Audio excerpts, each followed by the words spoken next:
it's young, it has just begun, as she puts her hand in mine.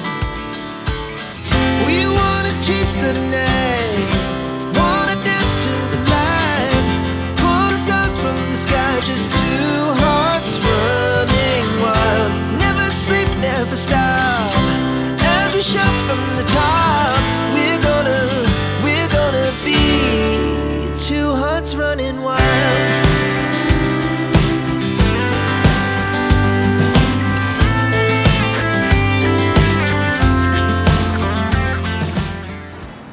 All right, so we found the first 10 hidden gems here in Alton, Illinois. Val, are you having a good time? I am having a blast. So we knew about quite a few of them, but there's a lot that we've learned that we never knew existed over here. So what were your favorites? So some of my favorites, Fast Eddie's, of course. We try to go there when we can, when we come over to Alton. Fast Eddie's fried chicken, never knew it existed. Still have to try it out, but of course it's closed on Sundays. Yes, it is. The Lucy Haskell Playhouse. I'm just astonished that a 5-year-old gets a playhouse like that. Absolutely beautiful. It's amazing. I'm so jealous. Yeah, it's like a small house. Yeah, exactly. And of course, the First Unitarian Church. We've gone in there for a couple of paranormal investigations. I've had a few things happen. So I always love talking about that place. Yeah, I learned a whole lot at the Elijah Lovejoy Monument. That was really cool for me, learning about some history. And also, I learned about the senatorial debate between Douglas and Abraham Lincoln. That was also pretty cool as well. So I got to learn a little bit about history. So let's continue on. The next 10 hidden gems, clues 11 through 20. Are you ready, Val? I'm ready. Let's go. All right, so let's continue. Clue number 11, and it says, some towns have a small welcome sign, but we have a bigger one by design. With letters and a flag that are sky high, you can't help but smile as you drive by. Obviously, it's a humongous welcome sign. Probably gonna be pretty easy to find, so let's go find it. So we figured out clue number 11, and the landmark is right behind me. It was pretty easy to find. It's a humongous Welcome to Alton sign. Now, we did some research and we got as far as 1970, but in 1993, they had a great flood, and at the bottom of the sign, they have a long line, and that's the water level from that flood. Now, in 2016, they gave it a new coat of paint, and they actually redesigned it a little bit and made it bigger. And so if anybody has information of when this sign was actually painted the first time originally, leave a comment down below and let us know. I would love to know when they first put this sign on the grain mill to say welcome to Alton.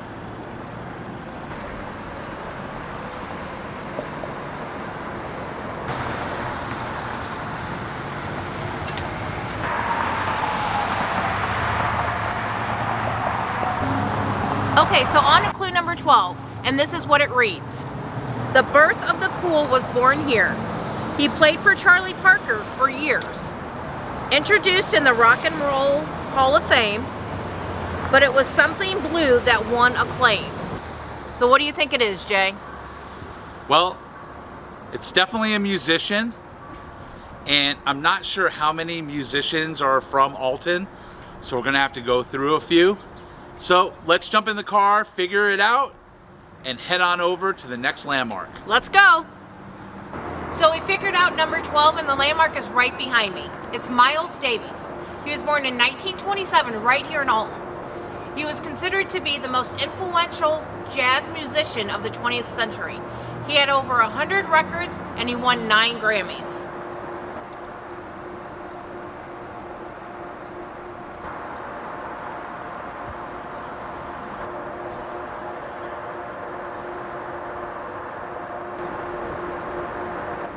Okay, now it's time for clue 13, and the clue says, I once was home to mailboxes and letters, yet now a place to gather together. It's time for the coffee and brunch that you crave.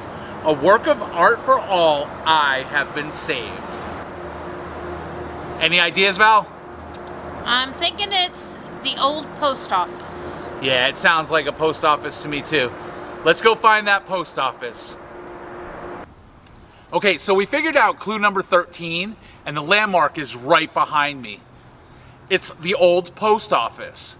It was built in 1907 and considered the first federal post office here in Alton, Illinois. So, over the years, it's changed hands several times, and there's been many plans for this building. But now it's been repurposed into the Post Commons coffee shop and event space.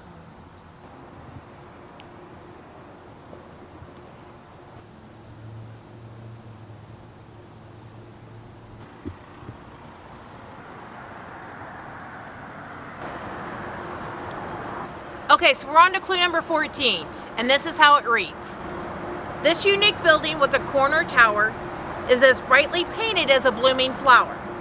It started its life as a department store before it sold gowns to brides by the score. So Jay, what kind of landmark do you think this is? A building. You've got that right. Let's go find that building. So we figured out clue number 14, and the landmark is right behind me. It's Schneider Block Building. It was built in 1901 as Schneider Family Department Store. After that, it became Tootsie's Antiques for a while, and now it's a bridal shop.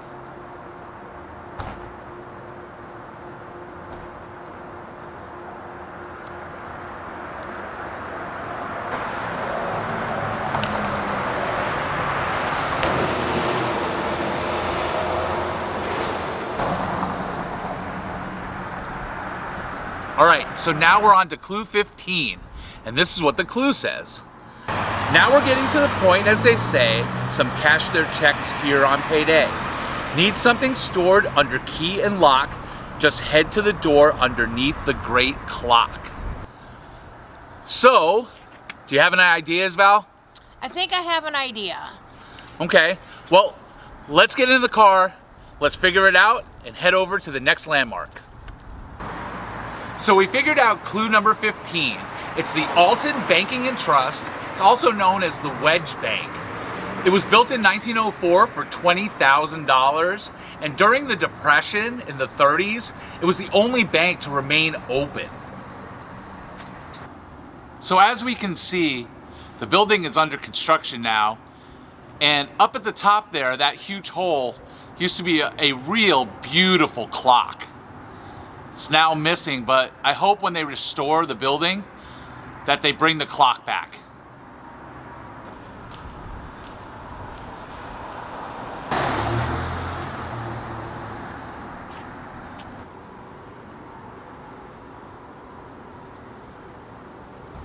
So we're on to clue number 16 now, and this is how it reads. Parties held at this locale were lavish, but a firm hold could not be established. Named for the birthplace of the bard, they're trying to save it, although it's hard. What do you think, Jay? This one, Val, I don't think. And the reason why is because the clue is a little confusing to me. This one we're going to have to research and try to figure out, because it could be a banquet hall. It could be a house party. We don't know. So, I mean, this one's going to take a little bit of time. We're going to have to look this one up. We are, but let's go find our landmark. Sounds good. So we figured out clue number 16, and the landmark is right behind us. It's the Hotel Stratford, and this was a tough one for us.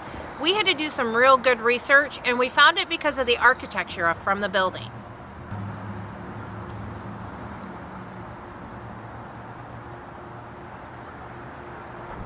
So in 1909, it opened up as the Illini Hotel, and it could hold up to about 250 guests, they said.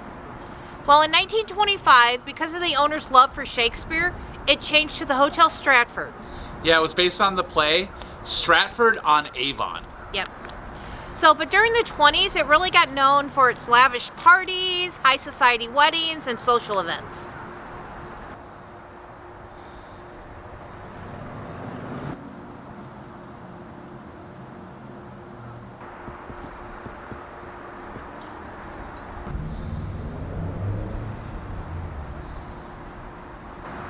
And now, clue 17. And this is what the clue says. I am what's left of the Forest Park Fair, hand-carved German wood, Wiseman built me with care. Filled with portraits and a dance hall no more, now I am home to a general store. So, that's a big clue right there, right? General store. So now we just have to find a very, very old general store. Let's do this. So we figured out clue number 17, and the landmark is right behind me. It's actually a general store. It was built in 1904, and it was either a furniture or a Quaker store. They believe it was inside the Palace of Varied Industries at the 1904 World's Fair in St. Louis.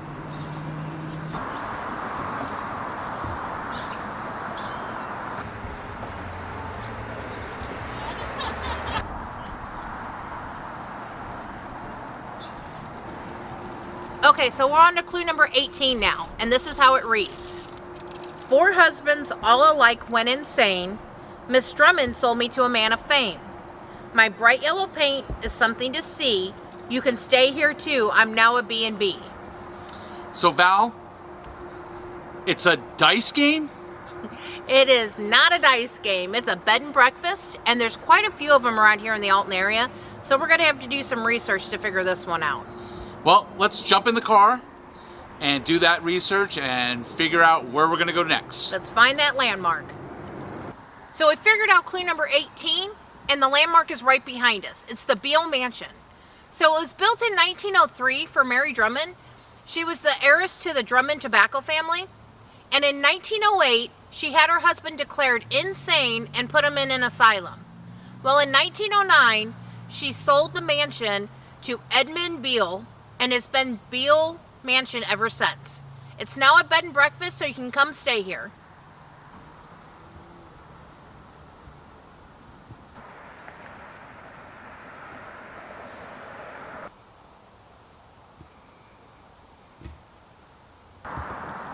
All right, so here's clue number 19, and it says, an Italianate structure 3 stories tall, damaged in a fire, but the tower did not fall.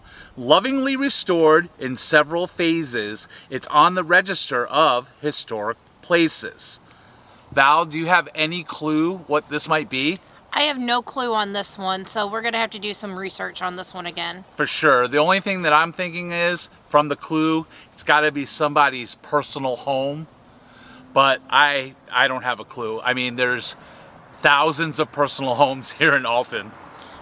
It's got to be a big one from what I'm getting.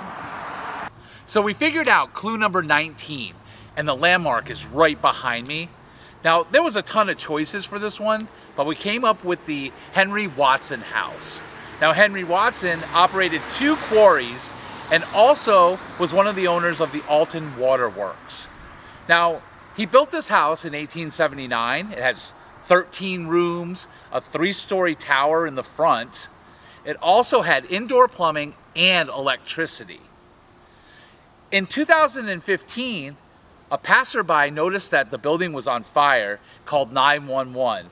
Now, the building is on the National Registry of Historic Places, so they did all they could to try to keep this building intact. It ended up with $75,000 worth of damage, and a couple of floors even collapsed inside, but the building still stands today.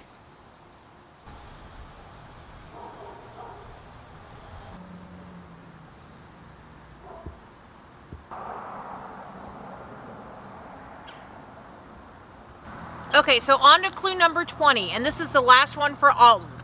This is how it reads.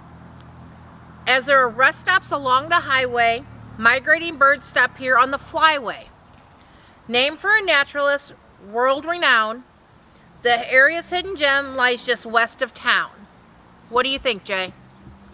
Well, I mean, it's got to have something to do with wildlife or birds, right? That's my guess. So, and it's west of town, so it's not actually in Alton? I'm thinking it's West Alton. Okay, West Alton? Yes. Well, we're definitely going to have to research West Alton and see what they have in, like, birds. Yep, let's go find this last landmark. All right, let's go. So we figured out clue number 20, and the landmark is right behind me. It's the Audubon Center at the Riverlands. It uses science education and public engagement to show us paths of the migratory birds here on the river. Yeah, it actually was formed and started in 2011, and it's open to the public. The admission is free, but they do take donations. You gotta come check this out. This place is beautiful.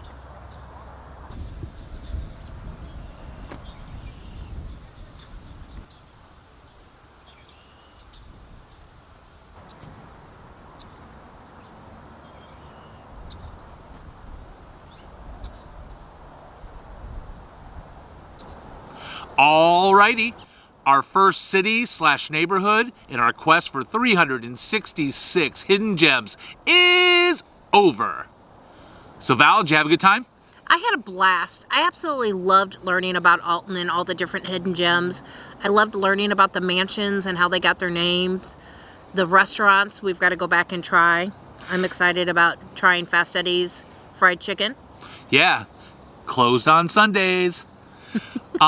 I love to learn about Elijah Lovejoy. I love to learn about actually the first Episcopal church that was connected. The Douglas and Lincoln senatorial debates, that was really cool as well for me.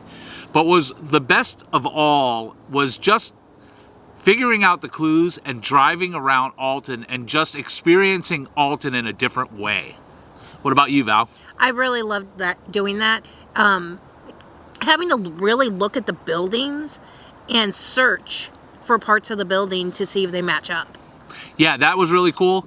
Also for me too, is trying to vision some of the things like the Hotel Stratford. In the 20s, the roaring 20s, that place was the main party destination for all of the hierarchies, like the high society people, right? Weddings and social events and lavish parties, right? And so to try to picture that in a building now that's all boarded up, and you just wonder, you go, man, who was here? Like, was there somebody really famous? Was there some musician or actors or political people? I mean, who knows? And in the 20s, what did it look like? How did they party in the 20s? I mean, we party like it's 1999 here, right? So I just thought that was really, really cool. And I'm really looking forward to the other neighborhoods because it's also going to be some of these landmarks and some of these historic places that I can really sink my teeth into and kind of try to vision that time period, you know? So if you like this video, give us a thumbs up, comment down below. If you're new to the channel, please subscribe and help us get to 1,000 subscribers. And it'll let you know when the next video is coming out, and it'll keep you on the loop. So we want to thank you for coming along with us for our first city/neighborhood in the quest for 366 hidden gems. We are 20 gems in. We want you to stay tuned for episode 3. It is going to be another neighborhood, so stay tuned for that.